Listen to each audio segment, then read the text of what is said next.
Hey everyone, and welcome to Almost Cancelled. I am Peter, that is Connor, and we are going to talk about Dark Season 3, Episode 3. It's called Adam and Eva. So, full spoilers for the episode, as always. Had you looked ahead when you said we should call old Hannah Eve? No? No, if I had, I would have gone with what they clearly went with, which I think was Ava. But, I mean, it was just they had the painting of Adam and Eve that was in this episode in her office. Was there at the end of the last episode, and it just sprung into my mind. Yeah. A couple of quick things before we get into the gist of this episode. Just stuff from comments I thought was worth bringing up. Is that someone did remind us that a goo-covered version of Michael was seen by Jonas in the caves back in Season 1, so it's not the first time I've seen a character like that. This time definitely played it like way more of a horror movie moment, but it is not the first time I've seen that particular thing. So, okay, cool. Worth mentioning. And this is another interesting one. Someone was talking about the scar on Martha's eye. It was switching sides, and they gave a list of like different times and where it switched. And I think there was like maybe the pondering of theory of different Marthas or different Marthas from different timelines. And I actually think it's much simpler than that, because when I read what the things were, I was like, no, I think it's just when she's in one Earth, it's on the left, and when she's on the other Earth, it's on the right. Now, I didn't read this until after I watched this episode, so I couldn't look for it to like check for this. But I think it's just a simple case. Everything keeps flipping. I think literally her face is flipping as well. That's interesting, and not the only thing about scars that I was going to bring up in this episode. Oh, interesting. Okay. So I think that's what it is. I think it's just that it's flipping. I don't think it's that we're dealing with multiple Marthas in that sense. I think it's just that we're dealing with a flippingness. We'll keep an eye out on the next episode and see if that theory holds up. Yeah, from the brief list that I saw, that's what it's clicked in my head as soon as I looked at it. But that was the thing. So we'll start with Martha this episode.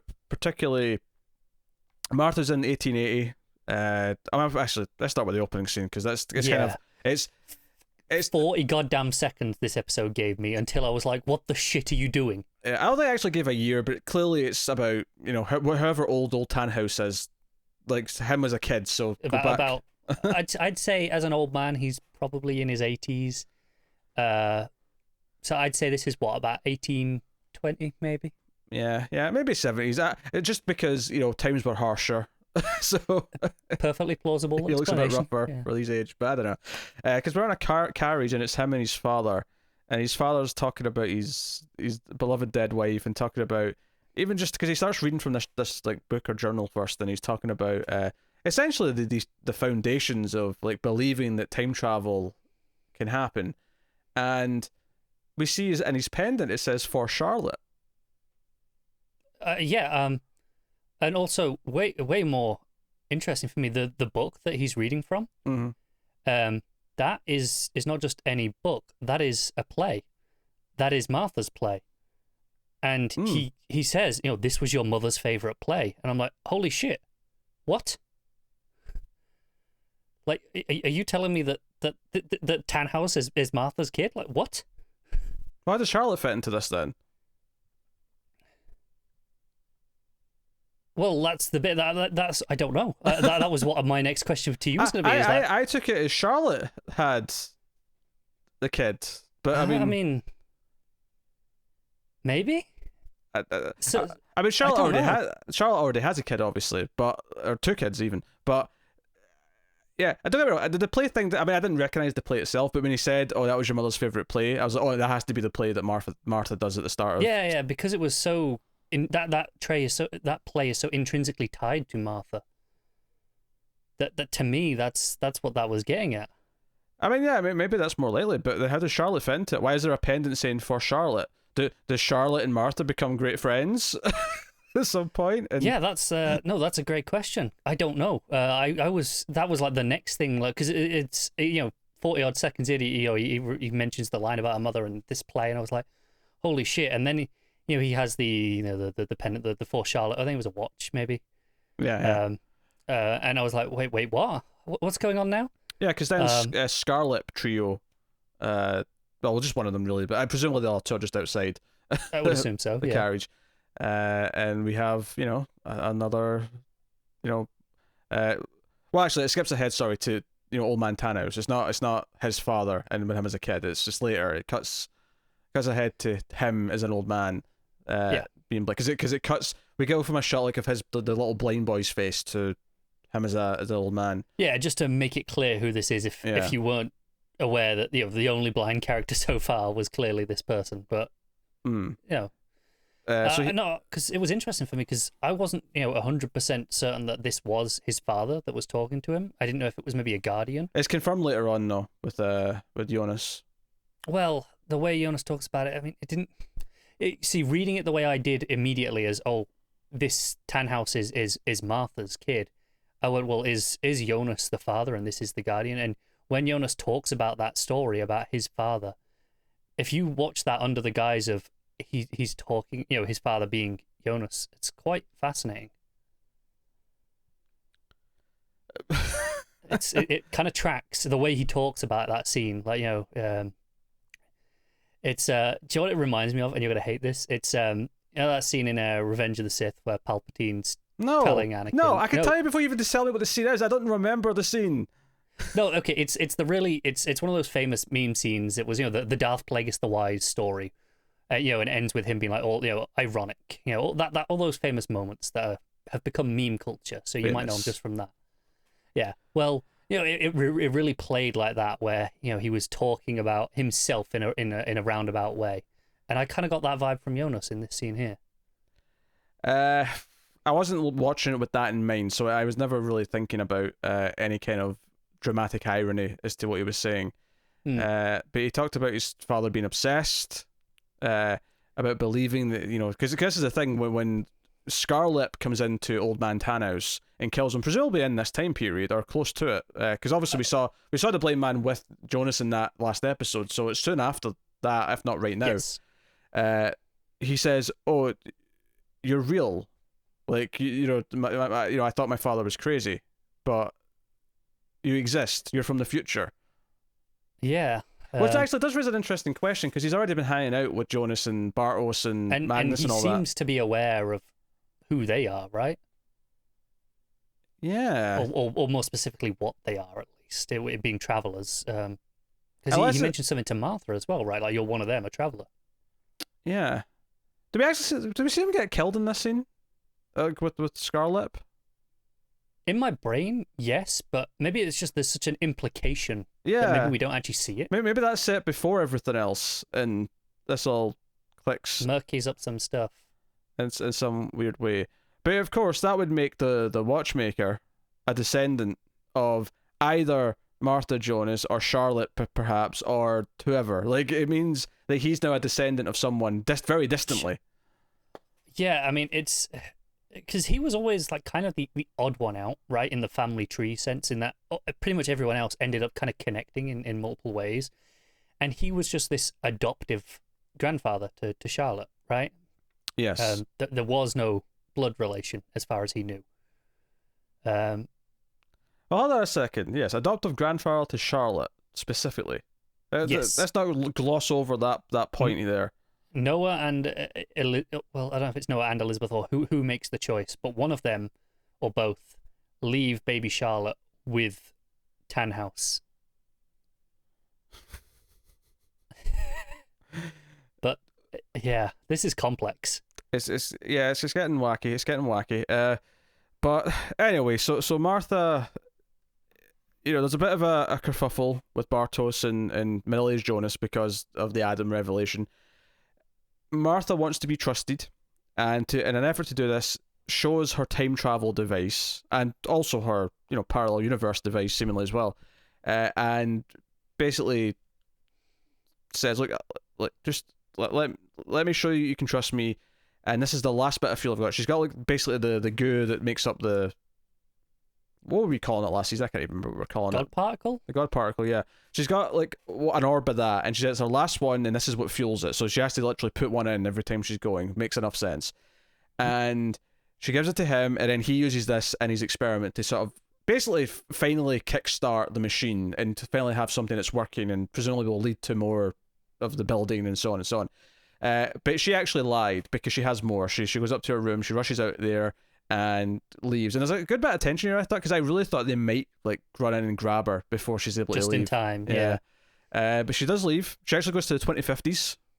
Yes. Big jump forward. Big jump forward. And she goes to the 2050s, and this is still Earth 1. All this is Earth 1.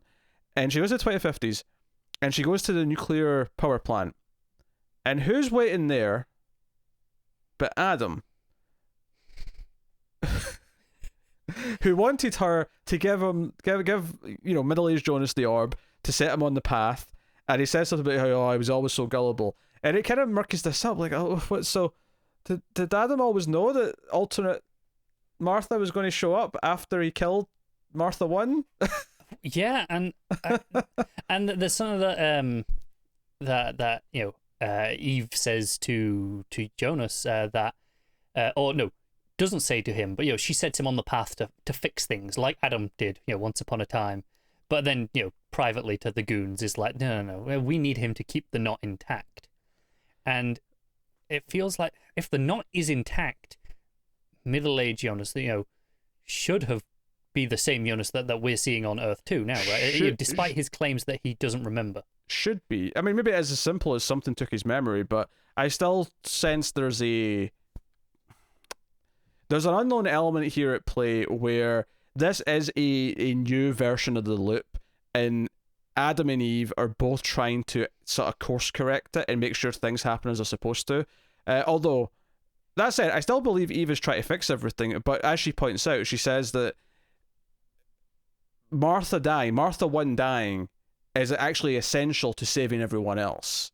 That's what she says. Yes, and notably, she says this to Scarlet, the trio, who show up in her office with the items they've taken from all the people they've murdered, and including, most importantly, the keys and the schematics and all that for the nuclear power plant, which is still very much playing a key role in everything here. This is so fascinating, all of this. Here's some pondering here, right?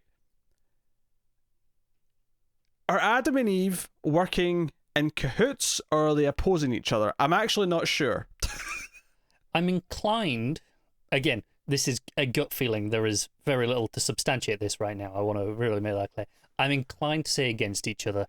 I think that really plays into the themes of opposites, yes. The two worlds really nicely. Younger Martha is obviously working for Adam right now, but that's not necessarily different from younger Jonas's working for Adam and then now working against him, or just turning into Adam, essentially.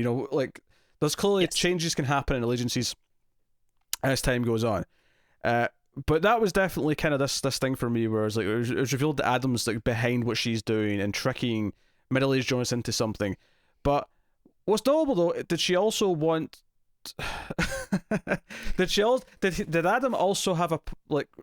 Oh, clearly he wanted her to do something with middle-aged Jonas, but was he also behind whatever she does with young Jonas?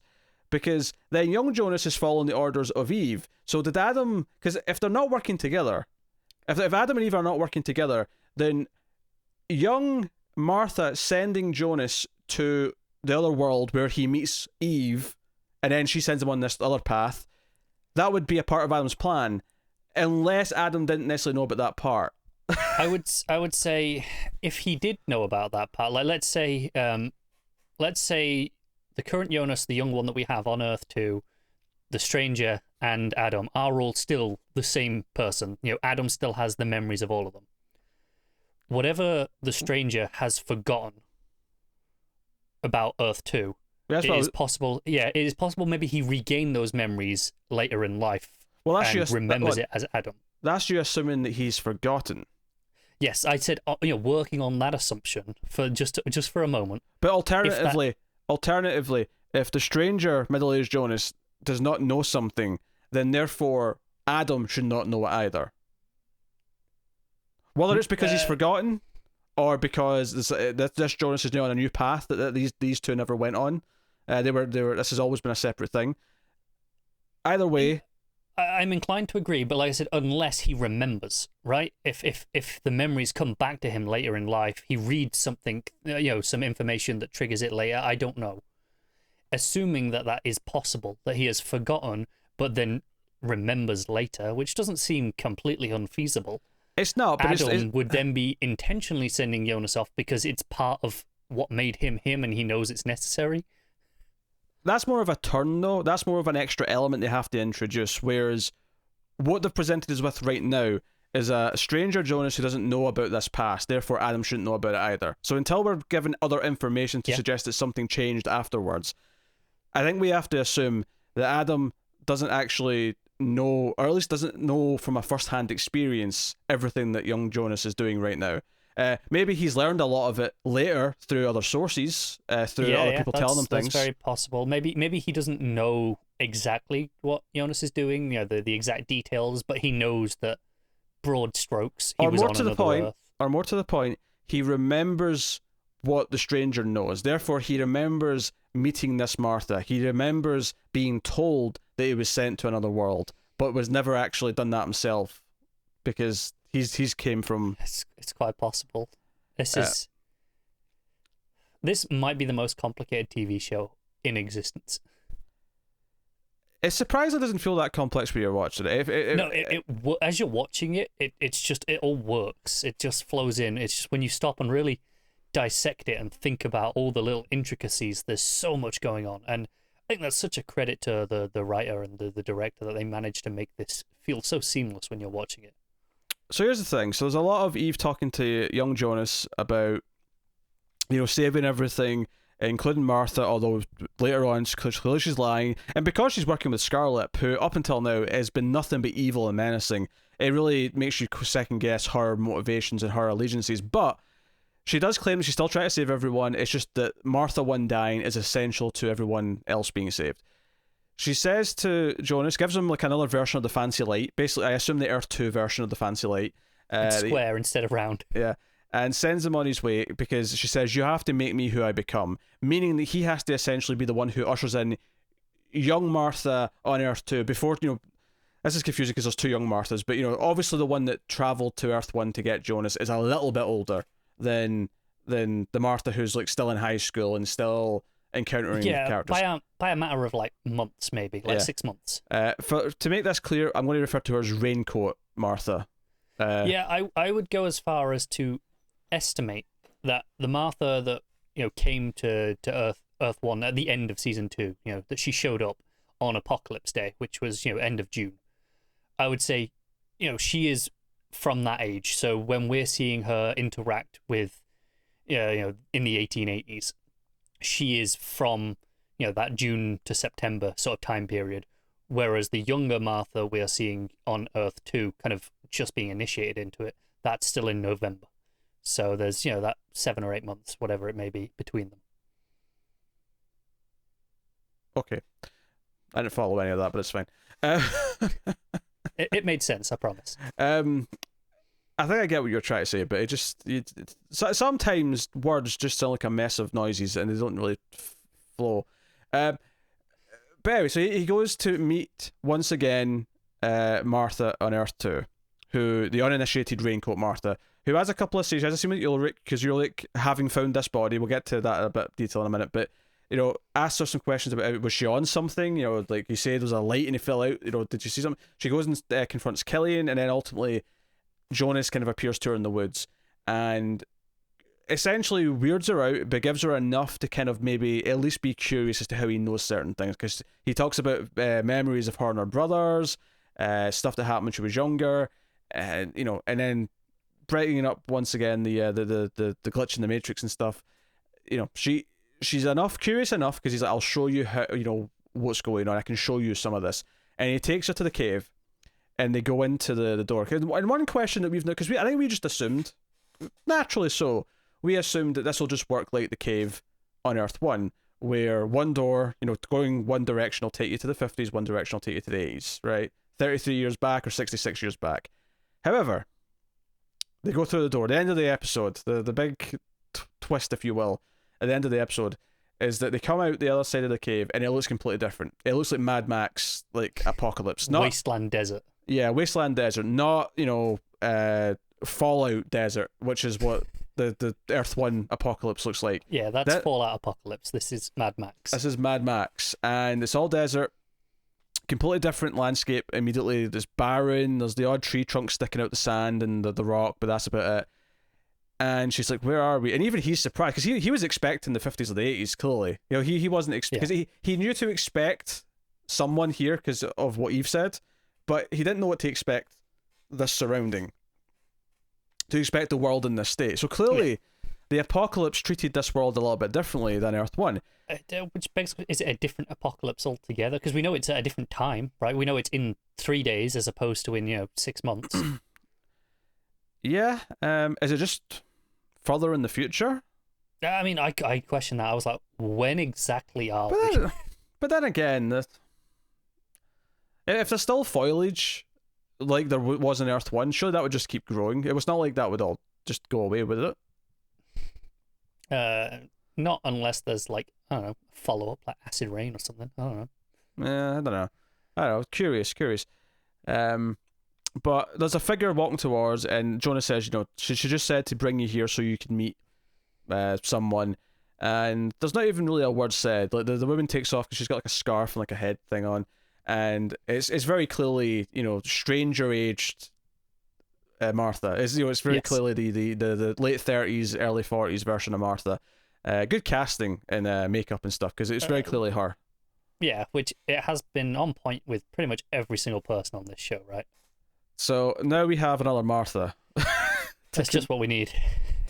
And so I'll give them some credit here, right? But there's a really smart thing in the structure of this show to make certain things obvious at this point in time, because the apocalypse has happened on Earth 1. Despite the fact that we're dealing with time travel, despite the fact that technically we could go back to just before that at any point in certain ways, it's done a really smart thing here where at no point this season so far are we dipping into Earth 1 at that time period, just so that whenever we're in that time period, it's very clear we're in Earth 2. It's very clear, and it's very clear as well that because Martha doesn't exist in Earth 1 past that point in time, this has to be older Earth 2 Martha. There's no confusion here as to, could this be some sort of weird swerve and be Earth 1? There's nothing. It's very clear. As bizarre as this sounds, it's actually very streamlined in how it makes sure it's obvious which version of things we're dealing with at any given time. It's kind of why I was saying, it feels so complicated and complex as we're talking about it and trying to describe all the minutiae. But when you watch it, it's just like, yeah, of course, this is what this is. There's no other option. How many strings were on the walls in the writer's room for this when they were breaking all this? I believe the entire show is one writer and one director. And I cannot live in their brain. So that was the big ending. The big ending is that we're on a post-apocalyptic future on Earth 2. How far, though? Because obviously, the rules before were 33 or 66 back. Is it the same forward on this mirror world? Well, that gets thrown out in season 2, though. Did it not? Did it? Oh, no, because the 20s was 33 years before the 50th year, I suppose.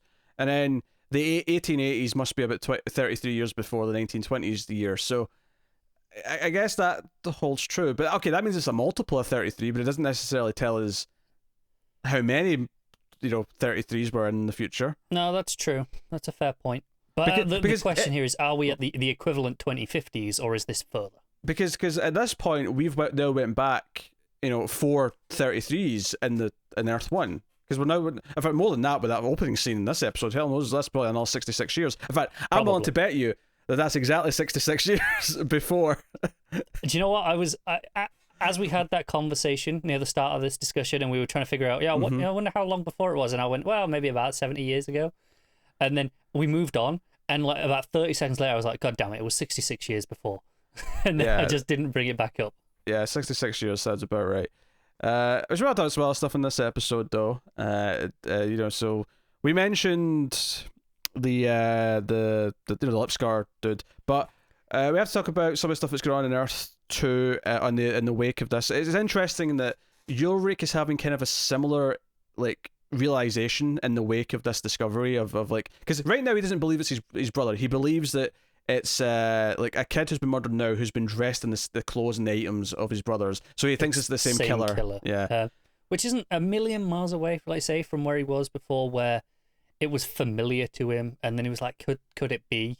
Well, that's not what I was getting to. I was getting to the realization he has after this, where it kind of prompts him to actually take stock of his life, and he breaks off his relationship with Charlotte, and he says, "Look at me, I'm cheating on the woman I was cheating on my wife with." The idea being that it's not like in this earth he did the right thing by breaking off his marriage and going with Hannah. It's that he was always going to be doing this type of behavior until this wake up call of he has almost the same speech about why he became a cop, talking about Egon being a drunk person who did everything wrong. That's kind of what I mean. Is like, it's kind of like this makes him think about why he became a cop, and he sort of looks at it and says, "Well, I'm making mistakes. I'm making mistakes because I'm not holding myself to the standard that I said I would back in those days. So it doesn't matter who he's cheating on who with. The fact is that this is the moment where he says, no, I'm not doing that anymore." So, and Charlotte probably takes it much better than Hannah. In fact, Hannah, turns out, is just the same evil, conniving person that she is no matter what. Upon realizing that, and it's again with food, because she did the same thing. Remember back in season 1, she came over to Katarina's house. Like a lasagna or something. Yeah. Like they were grieving, they were like, the kid's missing. I'll go and, pretend to give them food and be nice. Yeah, she brought some like brownies to the police station for Ulrich. And Wohler the whole time, or Wohler to say it properly German, but the whole time he's just standing there feeling awkward because he knows that Ulrich's cheating on Hannah with Charlotte, and it's just awkward interaction between them where there's this really weird hug and Hannah smells her hair. She's like sniffing, going, can I smell Ulrich on you? Yeah. And then she does this, and I love that it skips over obviously all the beats to get there because we've seen it before in season 1, but she goes to Alexander at the plant and pulls out the bag with he had all his his gun and his stuff buried in it, his old ID. And just goes straight to the blackmail. And I love that it just like, no, you know what this is from season 1, so we don't have to get to all the thought process to get there. We can just skip right to the point where she's like, no, I want you to ruin Charlotte and do it now. Destroy everything in her life, I think it was what she requested. And Charlotte, of course, goes to the bunker and finds Helga's penny. Yes. The necklace. And Helga actually turns himself in and admits to killings. He just keeps saying the boy, though. He doesn't actually say, who.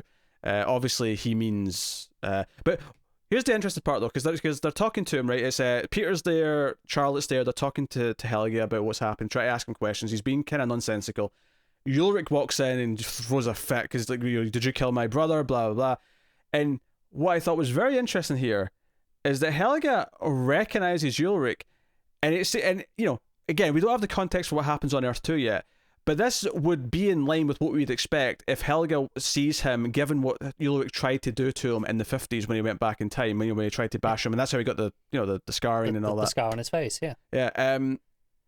But this is the thing. The apocalypse is in 3 days. Now, correct me if I'm wrong, but I feel like Ulrich spent more time in present day before going back. It was more than 3 days in season 1.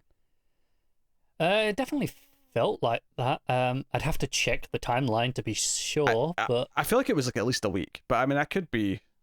No, I think it was, because there was a good bit of time where they were doing like a standard hunt for Mikkel first, right? Yeah, like sweeping the woods, because they were trying to get into the power plant and waiting for a permit, and he snuck in. There was a lot of stuff that he did, like on the build up before he eventually went in the cave and went back. So, there is clearly an implication here that Ulrich does still on Earth 2 go back and bash Helga's face in as a young boy. Unless Helga's like having some sort of weird where he's like having the memories of the other Helga. Like, I mean, I don't know if that's maybe a bit too weird to get into here, but it's not outside the realm of possibility, especially if our theory of the Earth being split, holds true. Maybe some can be aware of both. In maybe some more consciously than others. I'm thinking like, Claudia, for example, mentioning, she's seen the world, without Jonas. Maybe she has memories in the same way that Helga does here, through some way later in life. I don't know. Yeah. It's interesting. No, super, super exciting stuff. There's a lot going on this episode. I will say, obviously, during this scene, Helga holds up his penny that he still has. And Charlotte's like, hang on a second, and gets hers out to check that she's still got, he hasn't just swiped it off her or something, I don't know. Which maybe leads them to time travel sooner than they did on Earth 1. Oh, yeah, maybe. Because it certainly implies that his necklace somehow goes back in time, and that's why they're both here in present day. Is that eventually, like, Helga's is taken and goes back in time with Ulrich, maybe with someone else, whoever. But There's certainly something to that. Very interesting. I've wanted to critique it in this episode because it's a very strong episode. I do think the first half is bogged down a little bit. I thought all the speeches that Eve was making to Jonas, most of them were kind of just the same old thing we've kind of heard before. Good versus evil. Good versus evil. We have to save everyone. Not a lot of time. It's probably the worst thing about this show is the monologuing about good versus evil sometimes when the characters get going. Yeah, I kind of weirdly excuse this one a little bit in that it was interesting just to see the parallel here of, okay, Eve is being Adam. She's doing the same speeches, and it's still working on Jonas, the gullible little bastard. Do you know what I mean? Like, there's kind of like an interest in seeing it from this point of view, in the same way that the first episode was a lot of these familiar beats just through a different lens. Well, this one felt like that a little bit. She even makes a point of saying it, I think, where she says, "Oh, you trusted Adam, and look where it got you," almost implying like, "Okay, I get that you're going to have a hard time trusting someone else, but listen to me because I'm right. I'm not going to lead you astray."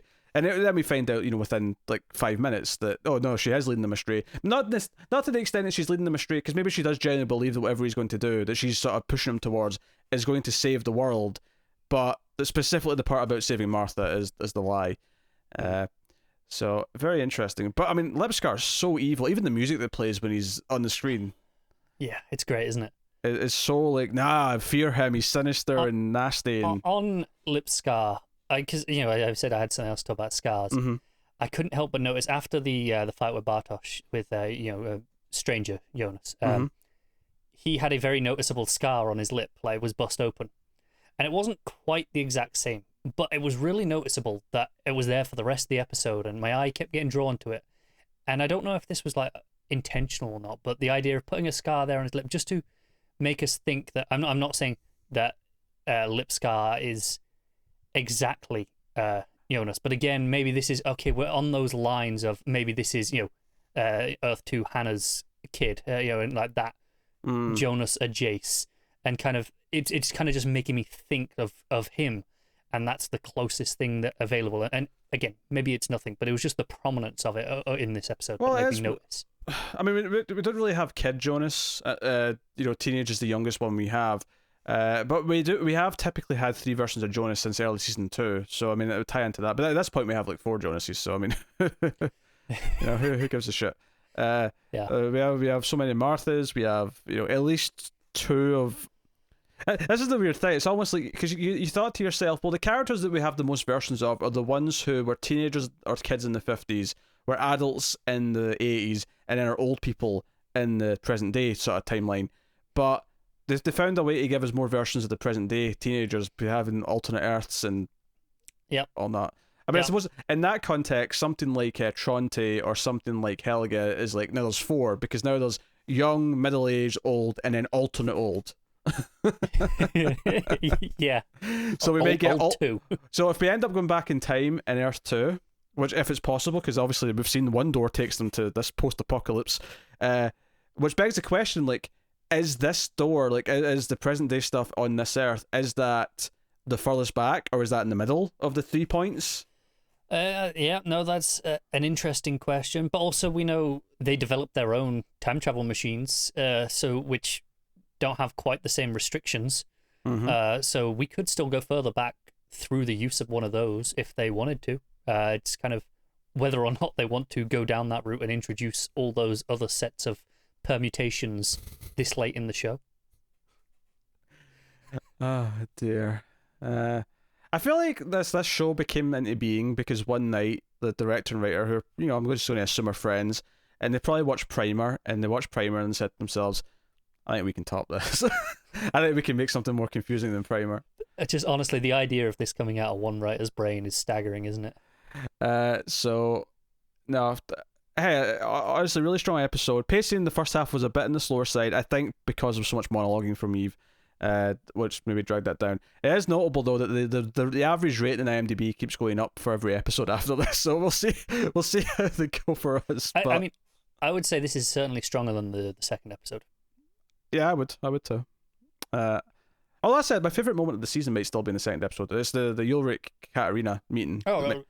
Wonderful, gorgeous little moment, and I agree that is such a fantastic beat. But as a whole, I mean, Yeah, maybe my favourite moment of the season so far, but I'm only 3 in. We've got 5 left, and so many big revelations and twists and turns to come. And the comments are great, pointing out things that we maybe didn't notice. Or yeah, I think someone told us that did confirm that old Francesca at the end of season 2 did speak, which confirms it was the Earth 1 version. And someone also, I mean, it was kind of obvious anyway from this. It was. We kind of got to that point, but TikTok was also not a new thing. Like Helga had said that in season 1. That was not new. Yeah, fair enough. I didn't remember that part of it in season 1, but fair enough. So yeah, that is episode 3. So we'll be back as soon as we can, most likely tomorrow, with episode 4. So I look forward to that. Let us know what you thought of this episode in the comments. Like and subscribe. Liking is really important on YouTube. Lets everyone else, well, lets YouTube know that we're worth recommending out. So it does so, and hopefully other people find us. So please do that. You can support us financially over at patreon.com/MailFuzzTV for as little as $1 per month, and keep all the content coming and get some bonuses for your trouble. Get us on Twitter as well at @mail_fuzz. But otherwise, that is us. So thank you once again for watching or listening. We always appreciate it. Keep watching TV, guys. Have you got any vanilla?